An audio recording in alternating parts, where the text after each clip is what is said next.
Trace Lysette, you play Shae on Amazon series Transparent. Congratulations on all the success that you and the show has had. How did you come to be involved with this project? Well, thank you. Actually, I auditioned for the role of Davina first, and God, so much has happened since then. So I flew out to LA and for the callback, and did like a workshop with Jill and Joan Shekel, and then we did a read with Jeffrey the next day, and I didn't get it because it went to my lovely co-star Alexandra Billings, but Jill emailed me and she sent me a nice note and asked if I would read for another role of a friend of Maura's who was a yoga teacher. So I put that on tape and waited and then got word that it was mine. Didn't have to go through another callback for that. So yeah, that's how it happened. And it started as one episode and turned into 2 for season 1. I think I emailed Jill and asked if she would have me back, if there's any way she could squeeze me in, and she did. And then season 2 was 5 episodes, and then my arc for season 3, which was such a gift. So that's how it happened. And it's been fantastic to see this character grow. One other thing that I think is really interesting is because I was talking with Our Lady J yesterday about how there's an amazing amount of trans talent behind the camera as well as in front of the camera. And I was wondering, what's it like to work on a show that emphasizes employing trans talent on both sides of the camera? And what does that bring to the workplace of making the show? Well, it breathes authenticity into the project at all phases, because we have trans people involved every step of the way. It feeds the story. And aside from that, I feel like it's just the right thing to do. I mean, we've been pushed to the margins for so long, and we've had our story told before, but we've never really been included every step of the way. And I feel like Jill gets that, and that's why it was so important to her to employ trans people and give us an opportunity to thrive and give us the skills we need to bloom and have a future in this industry.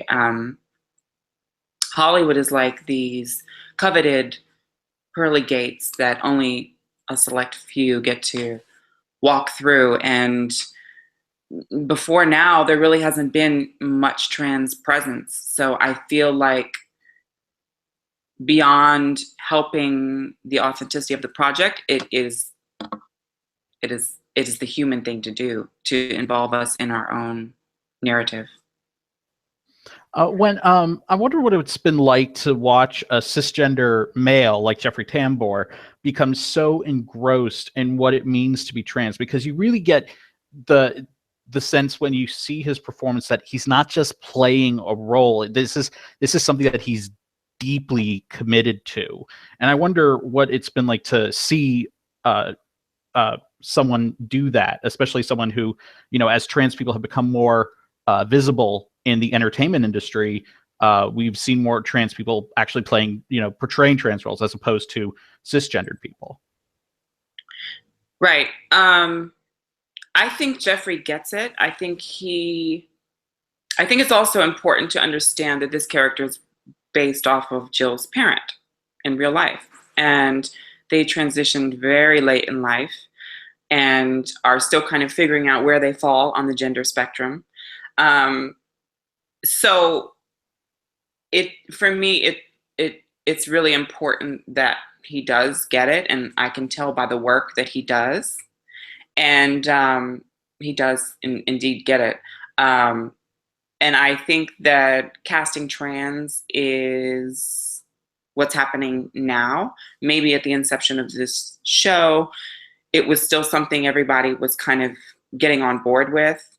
And I know that Jeffrey champions trans people playing trans roles. That's how he feels. And he said it multiple times publicly that he supports us getting a shot at playing ourselves.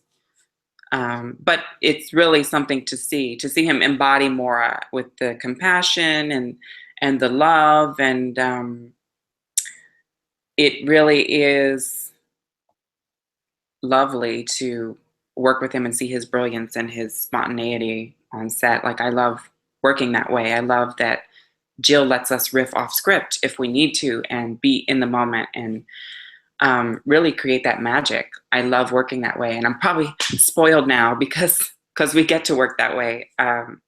But it's really, really beautiful. And I love the scenes between you and Alexandra and Jeffrey when you're all living in the house together, just like shooting the shit. I love scenes like that because it just feels so real, and you get the sense of the vulnerability of these characters. I think it's Yeah, I mean, magnificent. like, when else do we get to see trans people talking to each other on TV? Because so often we're the lone soldier in the scene.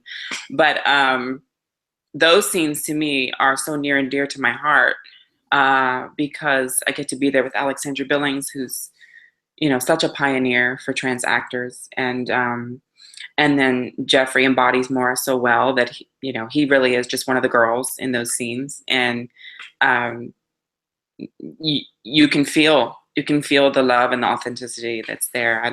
I love shooting the shit in the kitchen with them. So, you know, hopefully more of that. And this amazing the open road, which you got to shine so wonderfully in with Jay Duplass. What was your reaction when you first read that script for that episode? Well, joy in a way, because I was thankful to be given something so real. And even though it was heavy and painful and I cried, um, I was thankful as an actor to get a piece of material that I knew I could dive into and really show my craft, and everything that I've been through personally, that I relate to Shae in a way, and I could really let that live on screen and be a voice. I didn't know how that day, those 2 days out in Palmdale when we shot those scenes were really rough because the elements were really intense. It was very cold, and we were in that white pool that was empty. There was no water, and the sun was beating down on us. We were sunburned, and the wind was ridiculous. And I remember thinking, I don't know how I'm going to get through this and deliver the way I need to deliver. But I know I'm the vessel for this story and how important this is for me and my sisters. And I have got to do this. And I think the universe was just with me. And Jill obviously was with me that day, directing me. And we just let it be. We just let it be. We got it done. We let it be ugly. We let it be raw. I pulled from a lot of pain in my own life as a trans woman, trying to find love and acceptance, and then you have the added layer of the HIV stigma that, you know, she had to disclose to him, and yeah, it was just painful, and I knew it was important. It really was, and I had such mixed emotions watching it because, you know, I was rooting for your character to have that connection, but at the same time I was like, oh, he's damaged goods, stay away, stay away.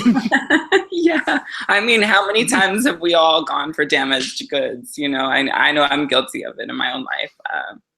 I think the need for love sometimes compromises our decision making, but you know, that's the part that really made it real for me. Was I've been there. I've compromised what I deserve. All through my 20s, I did that. with numerous men. So, so I know what Shae was feeling in those moments, and that's why it was so real for me.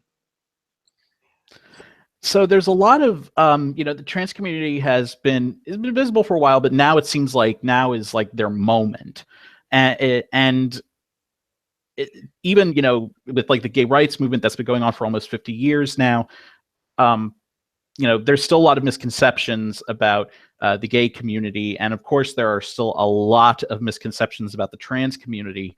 And I was wondering, what misconception about the trans community do you think this show has done its best to knock down, if that makes any sense?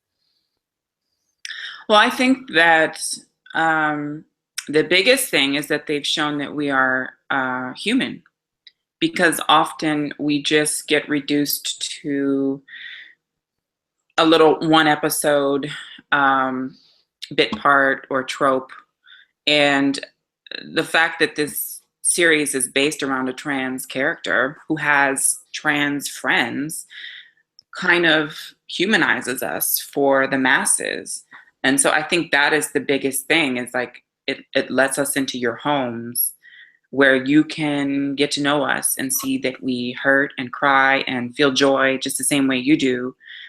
And that's necessary for for our struggle for human rights, for people to see us as human.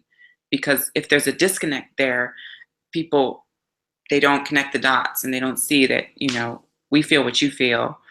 So I think that that's the biggest thing, is really just creating whole trans characters that aren't around for just a hot second. Yeah, that serve a purpose of just being, a very special episode of whatever. Right. Yeah, which is still it's the gay community is facing that a lot sometimes with different shows. Oh yeah. So I think that a lot of minorities are facing that in Hollywood. It's still happening for multiple groups, and it's really unfortunate because that's not the world we live in. We interact with all different kinds of people who have these big full lives and stories to tell, and there's so much we could be telling, which is why I'm thankful for streaming and for web, that has opened the door for more people to have a voice and to be heard. And the exclusivity of Hollywood is not as, there's other routes now that we can take. And you actually had an interesting experience recently with you got to film a music video for the Shins. Yeah. What was that experience like, of making a music video? Oh my God. It was like a dream. I mean, to be a video girl in a rock video, it was just like, is this really happening right now? I don't know. We went to Vegas and shot it. It was like an 18-hour day, but when you're on a high like that, it just is so worth it. And they were really amazing. So yeah, I don't know. It was all about female empowerment. And he wrote that song for his daughters, Name for You. And it talks about all the names that the world has for women, and how they will try to knock us down. But it was just really beautiful to be a part of that. It was really beautiful. It kind of reminded me of there was an ad campaign a couple years ago of where these people are asking, it's like an interview, they're asking, different kids, what does it mean to run like a girl, throw like a girl? Right. And then you see these actual young women, athletes, just basically doing amazing things. Yeah. That's so necessary. So we are an awards website, and you have been on this amazing journey with this show, being a part of its achievements at places like the Golden Globes, the SAG Awards, and the Emmys. What has that journey been like for you to experience?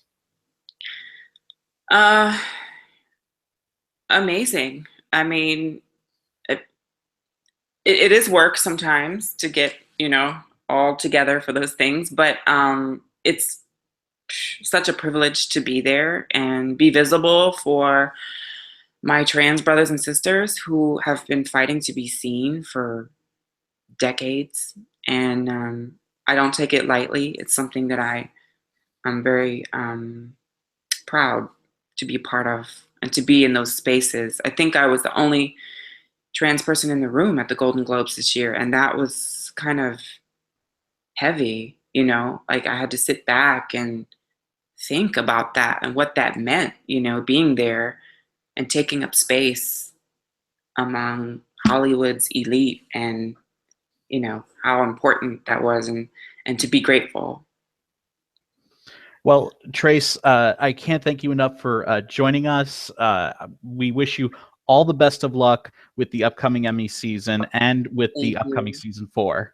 Oh, thank you so much. I can't wait for you to see season 4. I know, I can't wait for it either. Take care. It was nice talking to you. Okay, bye.